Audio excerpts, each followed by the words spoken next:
인간은 사회적 동물이라고 하는 말은 개인이 독립적인 것이 아니라 타인과 끊임없이 관계를 맺으며 존재한다라고 하는 뜻입니다. 인간은 출생과 더불어 가족 관계 속에 있게 되며 성장과 더불어 친구, 학교, 회사, 단체 등 확대된 여러 사회 집단들과 관계를 맺고 살아가게 되죠. 그렇게 인간은 집단 속에서 태어나 집단 속에서 성장하고 집단의 영향을 받고 끊임없이 타인과의 관계로 존재하고 있기 때문에 사회를 떠나서는 살 수가 없는 겁니다. 그래서 사회적 존재라 이렇게 말합니다. 사회 속에 맺어진 모든 관계는 가족, 학교, 동료, 이웃, 국가 이와 같은 것들인데 그 모든 것은 소속을 의미합니다.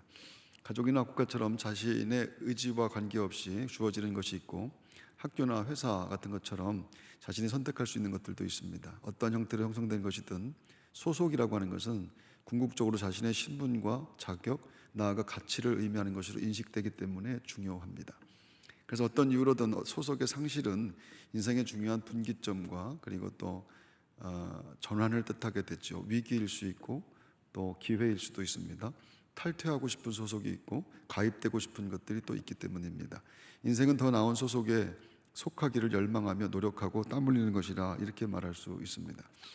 소속이 자기 가치를 증명해 주는 것이라 인식하기 때문인데, 그런데 소속에 대한 가치는 대부분 타인들이 세워놓은 기준에 의해서 만들어지죠. 그 기준에 합당하면 스스로 자부심과 긍지를 갖고 못 미치면 부끄러워하거나 절망합니다. 다른 사람들이 내가 속한 그 소속에 대해서 어떻게 생각하느냐, 그것을 부러워하느냐에 따라서 우쭐해지기도 하고, 그것을 멸시하느냐에 따라서 그것에 따라서 더 부끄러워지기도 하는 겁니다. 그래서 어떤 소속, 어디에 소속되어 있는가, 그것은 나라고 하는 인생의 가치와 정체성이 타인들이 세워놓은 기준으로 결정된다라고 하는 뜻입니다. 그래서 사회적 존재로서 노력하여 갖게 되는 관계와 소속에 사람들은 더 집착하게 됩니다. 그것으로 인생의 성공과 실패를 가늠하게 되기 때문에 말입니다. 그런데 모든 소속은 시간에 따라 결국 상실되기 마련이죠. 계속해서 소속으로 얻은 이름을 유지하지 못한다라고 하는 뜻입니다. 은퇴를 하면 모든 현직은 전직이 됩니다. 어떤 대단한 곳에 지금 소속되어 있다 할지라도 곧 은퇴하고 곧 끝납니다. 그래서 심지어 가장 기초적인 관계인 가족도 마찬가지죠. 가족 구성원이라고 하는 기초적이고 단단한 소속, 그것도 계속 유지될 수가 없습니다. 사망 신고되는 날에 주민등록에서 빠지며 가족 구성원에서 제외되게 됩니다. 그 누구도 예외가 없습니다. 예수를 믿는다는 것의 가장 본질적인 가치, 그것은 하나님께 소속된 인생으로 구별되었다라고 하는 것, 그리고 그 소속은 100만 년이 지나도 상실되지 않는 자격이다라고 하는 뜻입니다. 그래서 성경은 하나님의 소유라고 말했습니다. 내가 너를 구속하였고 내가 너를 지명하여 불렀나니 너는 내 것이라. 이스라엘이 시내산에 도착했을 때 하나님이 모세에게 이렇게 말씀했죠. 너희가 내 말을 잘 듣고 내 언약을 지키면 너희는 모든 민족 중에서 내 소유가 되겠고 너희가 내게 대하여 제사장 나라가 되며 거룩한 백성이 되리라. 베드로 사도가 말한 것도 똑같은 얘기를 하게 됩니다. 베드로전서 2장 9절, 너희는 택하신 족속이요 왕같은 제사장들이요 거룩한 나라요 그의 소유가 된 백성이니 이는 너희를 어둠에서 불러내어 그의 기이한 빛에 들어가게 하시니 아름다운 덕을 선포하게 하려 하심이라.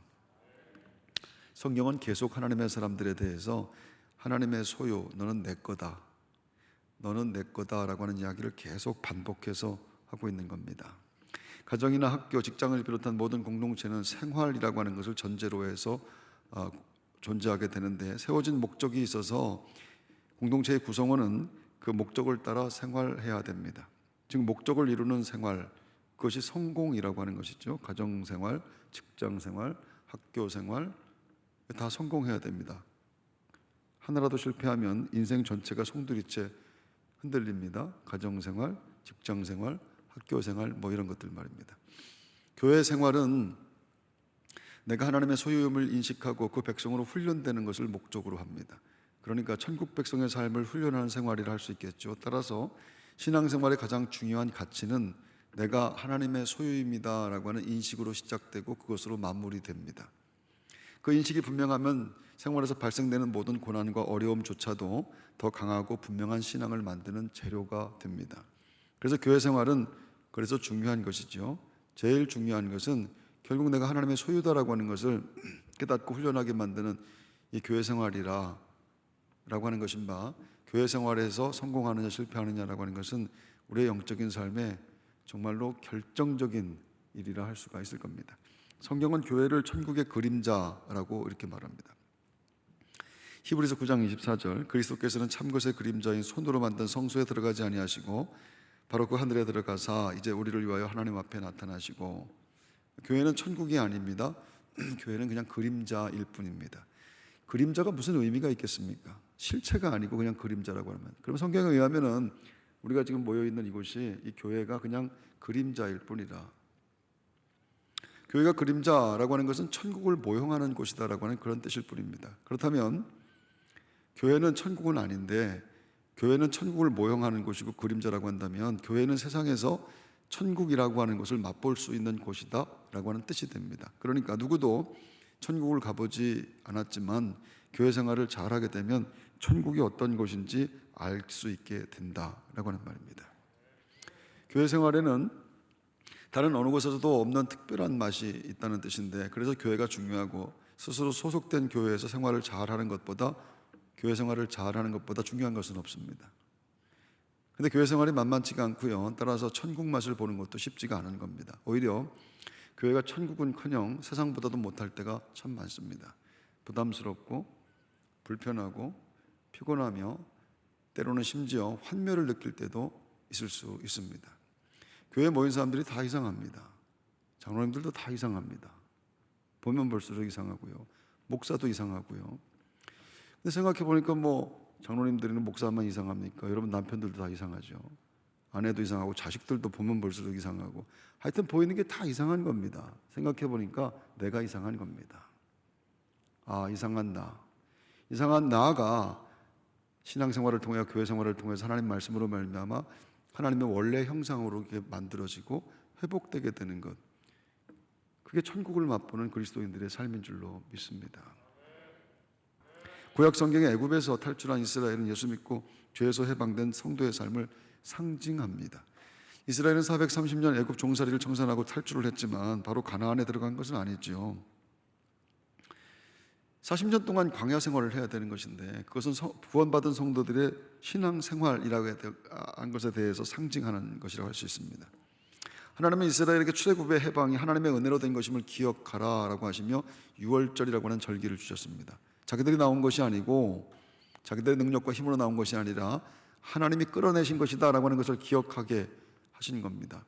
그 유월절의 규례에 고기를 먹을 때 뼈도 꺾지 말고 다 먹으라 라고 하는 말씀이 있죠. 이게 출애굽기 12장 46절 47절에 나오는 말씀입니다. 한 집에서 먹되 그 고기를 조금도 집 밖으로 내지 말고 뼈도 꺾지 말지며 이스라엘 회중이 다 이것을 지킬지니라. 아멘을 하시면 말씀에 집중이 됩니다. 구원받아 믿음의 삶을 시작했다라고 한다면 뼈까지 다 먹어라. 구원받아서 믿음의 삶을 시작하고 하나님의 말씀을 듣는 사람이 되었다고 한다면 뼈까지 다 먹어라. 그러니까 말씀을 기분과 감정 따라 듣지 말고 다 들어야 된다라는 겁니다. 때로 불편하고 힘들고 부담스러워도 그래도 들어야 됩니다. 이것이 애굽에서 해방시키신, 죄에서 해방시켜서 구원하신 하나님의 명령입니다. 목사는 하나님의 말씀을 바로 전해야 되고, 목사와 성도는 전해진 말씀을 바로 듣고 순종해야 된다라는 것을 뜻합니다.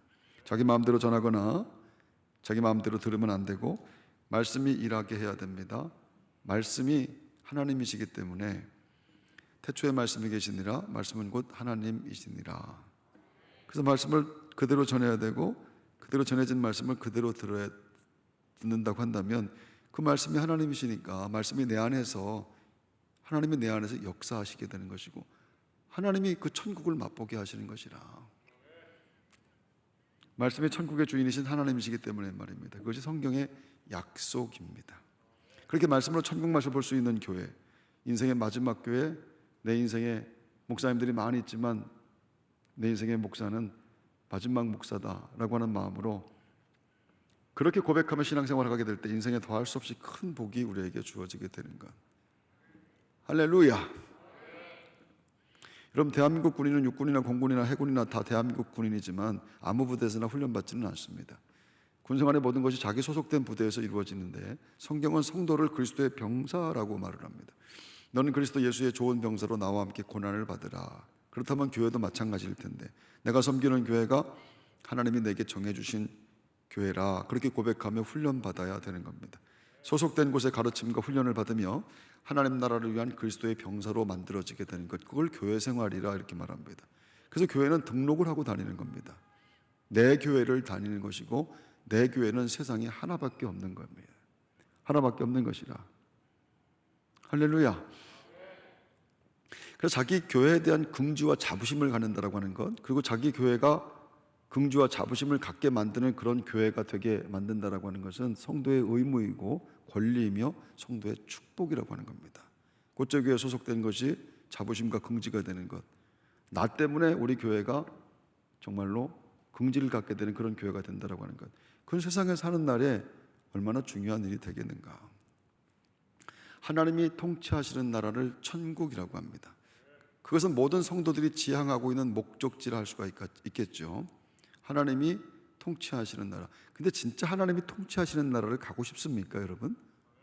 여러분이 정말로 하나님께서 계시는 그곳에, 아니 그런 것이 아니고 그냥 금으로 만든 변기 같은 거 있고, 금으로 만든 그릇이 있고, 좋은 먹을 것이 있고, 좋은 차가 있고, 큰 집이 있고, 하녀들이 있고, 뭐 그런 것 말입니다. 그런 것만 있으면 되지 굳이 하나님께서 있을 필요는 있을까? 모든 죄 지은 인간의 삶에는 하나님이 부담스러운 겁니다. 하나님이 불편한 겁니다. 말씀이 하나님이시기 때문에 하나님 말씀이 그대로 전해지게 되게 되면은 불편할 수밖에 없는 거예요. 하나님 말씀은 하나님이시니까. 그리고 죄인은 하나님을 멀리하게 되실 수밖에 없는 겁니다. 그래서 하나님을 사랑한다고 다 거짓말이에요. 하나님을 사랑한다면 사랑하는 곳에 가고 싶고, 사랑하는 사람을 만나고 싶고, 사랑하는 사람을 위해서 뭔가를 하고 싶은 마음이 들 텐데, 우리는 그런 마음이 아니에요. 우리는 사실은 나를 사랑하는 겁니다.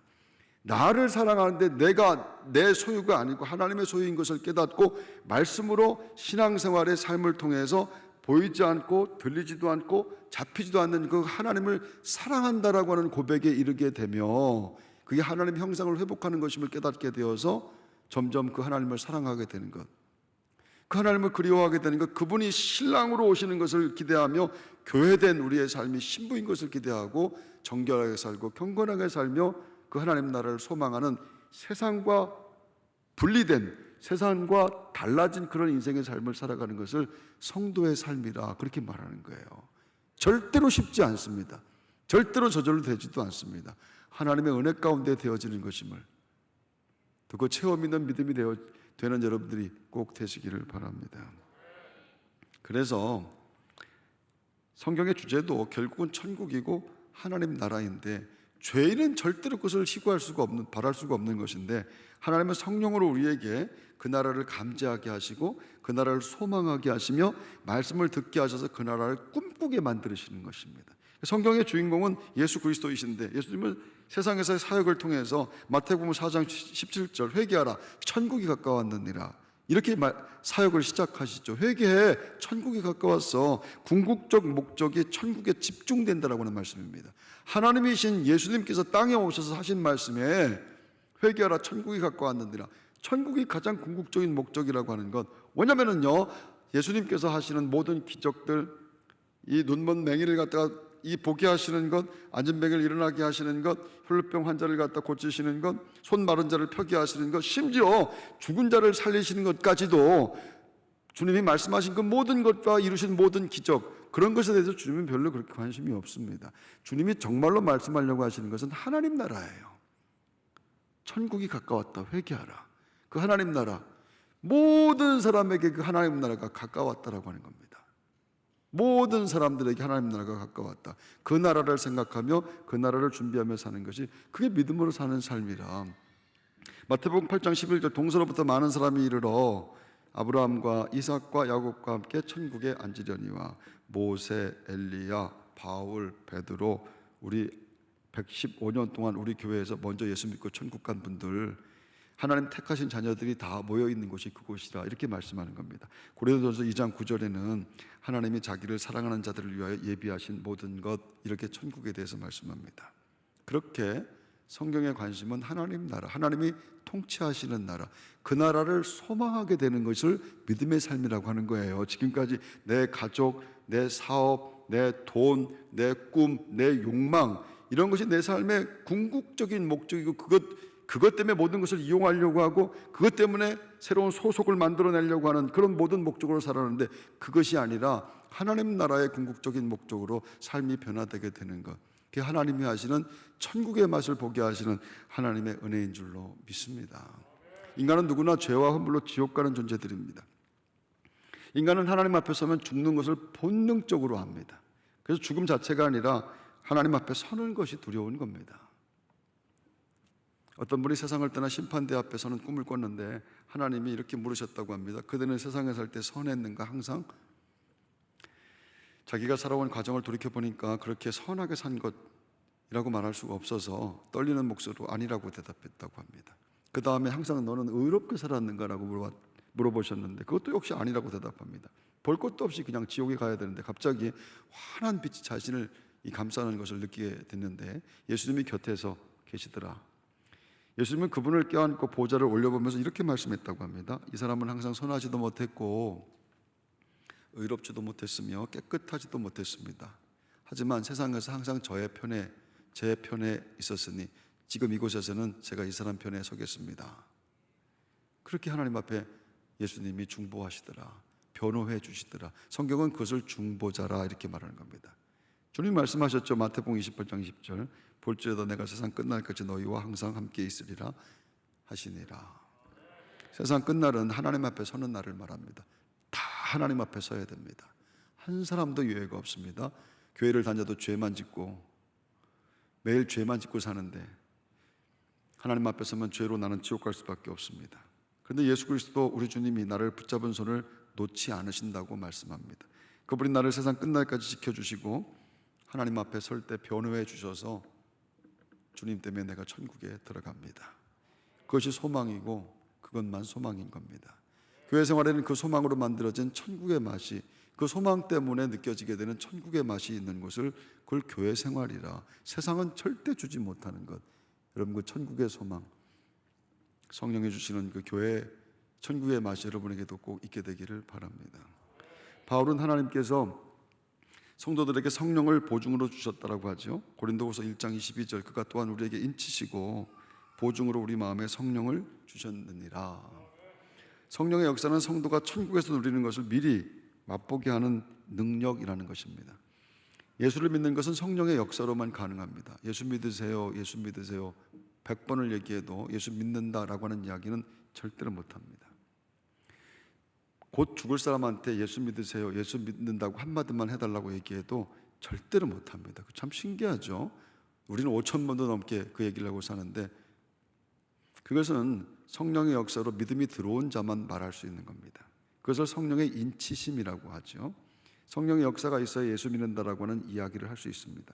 구원을 고백하는 것은 이미 성령의 역사를 맛본 것이고 성경은 그것이 천국의 맛이라고 합니다. 그래서 성도가 천국의 모형이라고 하는 성전에서 구원의 기쁨을 노래할 때, 천국의 그림자이고 모형인 성전에서 구원받은 것을 하나님 앞에 찬송하게 될 때, 그때 천국을 맛보게 되는 거예요. 그래서 교회를 떠나지를 못합니다. 나는 그것을 봤네, 나는 그 맛을 봤네. 이게 다 이상한 인간들이, 다 이상한 사람들인데, 난 이상한 사람들 앞에 속할 수가 없는 사람인데, 근데 난 그것을 봤네.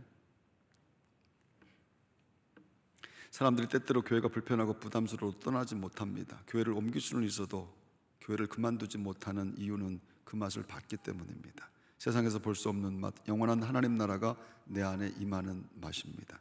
그래서 내 인생의 마지막 교회에서 우리는 여기서 천국 간다 이렇게 노래하는 사람들을 성도라고 말하는 겁니다. 할렐루야, 할렐루야. 어느 크리스찬 변호사가 쓴 글에 나오는 이야기인데, 이성이 있는 사람들에게 성경의 내용은 넌센스이고 비웃음의 대상이라고 성경이 스스로에 대해서 적고 있다 이렇게 말합니다. 이성이 있는 사람들에게 성경의 내용은 넌센스이고 비상식적인 것이라고 성경이 스스로 얘기한다고 얘기합니다. 똑똑하다고 자기를 믿는 사람에게는 절대 성경 속의 비밀이 드러날 수가 없다라고 말씀합니다. 그 얘기를 들으니까 고린도전서 3장 18절 말씀이 생각나죠. 아무도 자기를 속이지 말라. 너희 중에 누구든지 이 세상에서 지혜 있는 줄로 생각하거든 미련한 자가 되라. 그리하여야 지혜로운 자가 되리라. 스스로 똑똑하다고 생각하는 사람에게 성경은 바보 같은 책이라고 느껴질 수밖에 없다고 성경이 말을 하고 있는 거예요. 이 변호사는 때로 무협지 같기도 하고 소설 같기도 한 성경을 30대부터 60대 말인 지금까지 꾸준히 읽고 있다고 합니다. 근데 아무리 읽어도 처음 보는 것 같은 부분들이 많습니다. 읽고 또 읽어도 이해하기 힘든 것도 많고요. 그래서 누가 뭘 아냐고 물어보면 모른다고 대답할 수밖에 없다고 합니다. 나는 성경을 아는 것 같은데 제대로 아는 것 같지도 않다. 아무리 읽어도 다 안다고 할 수가 없더라. 그런데도 신기하게 평생 그것이 읽혀진다라고 하는 겁니다. 어떤 재미있는 소설도 어떤 재미있는 만화도 몇 번 반복해서 읽은 적은 내 평생에 없는데 신약 성경을 130번 넘게 자기는 읽었다고 합니다. 재미없는 것은 보지도 않는 자신을 생각하면, 재미없는 것은 거들떠보지도 않는 자신의 성품을 생각하면 이건 정말 기적 중의 기적이라고 하는 것이죠. 아무리 생각해도 내가 아닌 다른 존재가 들어와서 그것을 읽게 만드는 것이 분명하다고 하는 겁니다. 왜냐하면 나는 절대로 재미없는 것을 보지 못하는 사람이거든요. 아무리 재미있어도 2번 이상 보지 못하는 사람인데 그 재미없는 책을 130번도 넘게 보고 있는 것은 내 안에 다른 뭔가가 들어와서 그것을 읽도록 만들어내시는 것이라, 이건 너무 분명한 것이라 라고 말하는 겁니다. 이분은 성경을 읽을 때마다 촘촘한 글씨가 박힌 두꺼운 성경 속에서 커튼이 하나가 있는 것, 그래서 현세와 내세를 갈라놓고 있는 것을 상상한다고 하는 거예요. 성경을 읽으면 읽을수록 그냥 커튼 한 장으로 내세와 현세가 이렇게 나뉘어져 있는 것을 상상하게 되는데, 커튼 너머로 영원한, 참되고 영원한 세상이 있는 것이고, 커튼 이편에 잠깐이고 임시인 세상이, 현세가 지금 있는 겁니다. 그것 사이에 커튼 하나 있는 것 뿐이라 그게 상상이 되더라, 그런 얘기예요. 하나님은 그리스도를 커튼 저편에서 이쪽으로 보내셔서 우리의 소망을 여기에 그냥 쌓아놓은 그 소망을 갖다 그쪽으로 옮기게 가르쳐 주셨다라고 하는 거예요. 믿으면 천국이고 안 믿으면 지옥이라. 믿져야 본전인데 안 믿었다가 죽은 다음에 진짜 지옥이 있으면 너무 큰 낭패 아닌가. 어떻게 예수를 안 믿고 살 수가 있는가. 어떻게 예수를 안 믿고 이 험한 세상에, 이 무섭고 두렵고 걱정 많은 세상에, 불안한 세상을 살아갈 수가 있는가. 예수 안 믿는 것이, 신앙생활 안 하는 것이, 그게 진짜 기적이다, 이렇게 말씀하는 겁니다. 그 좋은 말 할 때 믿어라, 그렇게 이분이 얘기하는데, 예수 믿을 수 있는 기회가 얼마 안 남았기 때문에 말입니다. 그 얘기를 읽으면서, 그 변호사님의 얘기를 읽으면서 제가 한 가지를 이렇게 생각을 해봤는데, 좋은 말 할 때 믿어야 됩니다 라고 했는데, 그런데요, 믿고 싶다고 믿는 것이 아니라고 하는 겁니다. 정말로 중요한 것은요, 믿음이 하나님의 선물이라고 하는 거예요. 그래서 믿습니다 하고 싶은데 못합니다. 믿음이 주어진, 선물로 주어진 사람만 그 이야기를 믿을 수가 있는 것이라. 그래서 천국은 아름다운 이야기, 성경은 멋진 이야기이긴 하지만 세상에서 제일 무서운 이야기이기도 합니다. 못 믿습니다. 오늘 하나님께서 우리에게 믿음을 주셔서 예수 그리스도가 내 구주이십니다, 하나님 나라가 내 안에 임하였습니다, 하나님을 사랑합니다 고백할 수 있게 된 것, 더할 수 없는 하나님의 은혜인 것을 여러분들은 꼭 깨닫게 되시기를 바랍니다. 성도는요, 내 인생 마지막 교회입니다. 그 교회에서 미리 천국을 맛보며 사는 사람들을 의미합니다. 교회 역시 사람들이 모인 것이기 때문에 때때로 힘들고 버거운 사람들이 있지만 성령의 역사로 체험되는 하나님 나라, 그 하나님 나라 때문에 그런 것들은 아무것도 아닙니다. 좀 이상한 사람들도 있고 힘든 일도 있지만 그까지 것들은 아무것도 아닙니다. 성령의 역사로 체험되는 하나님 나라를 나는 받기 때문에 말입니다. 우리는 여기서 천국 갑니다. 아멘 하십시오. 나는 여기서 천국 갑니다, 그 고백으로 예배하며 보증으로 주시는 하나님 나라를 사는 믿음의 백성들, 천국의 기쁨이 오늘도 새로워지는 믿음의 백성들 여러분 모두가 다 되시기를 주의 이름으로 축원합니다.